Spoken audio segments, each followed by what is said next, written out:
the guts of confidence intervals. And this is the notes. I'll skim through very quickly this first page and want to look at an example, but there's terminology here that's really important.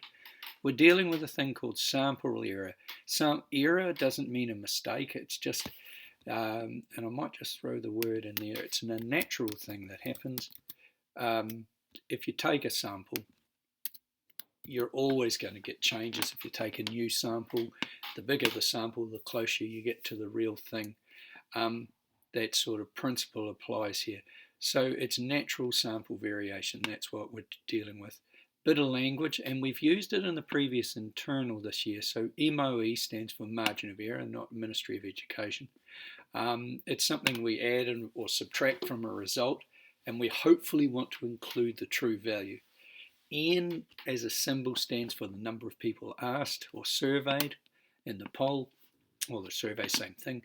And so the margin of error adjusts as the number of people that asked changes. So the more people you ask, the more certain you are.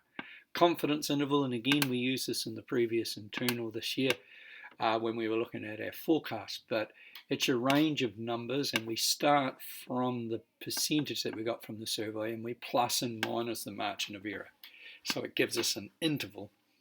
There's a little bit of talk there. If you get confused about converting from percentages to decimals, that might be important, or you might just be able to skip over that. But remember, if you're going from a decimal to a percentage times by 100, going the other way, reverse it.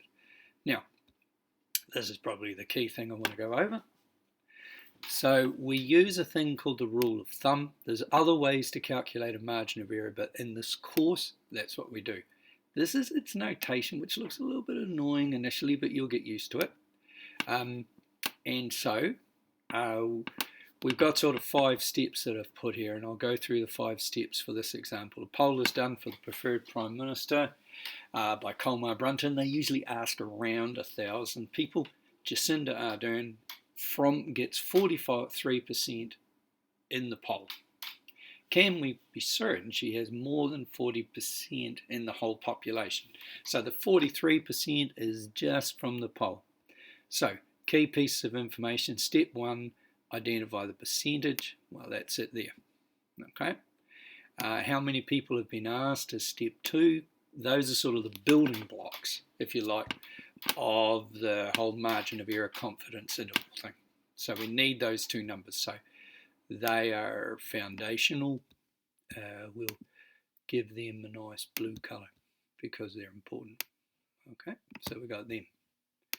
Now, after we've got them established, we have to do the mechanics. Now this is where, if I've got my calculator on my screen, which I don't have, bother, so we'll go back.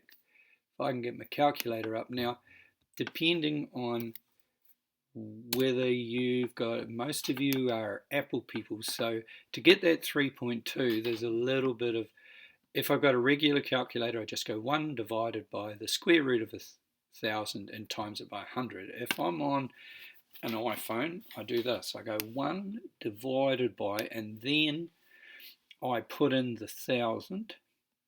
I haven't put in the square root yet. Then I find the square root button, which is that one there with the little 2 over the x, and that gives me that. So that is the square root of 1,000.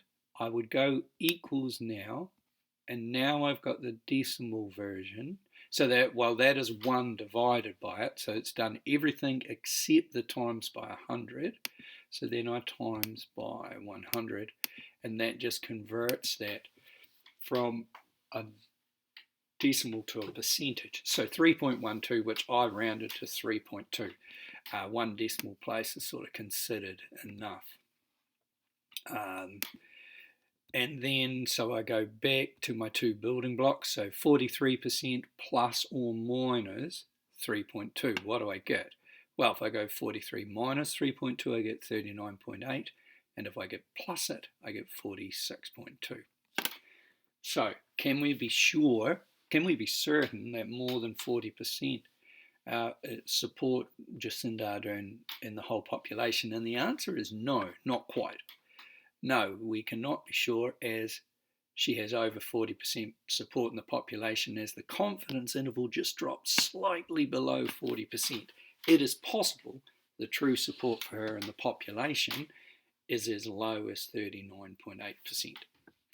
So that's the core things. I've worked through a couple of other examples there, but that's the main gist of what we've got to do.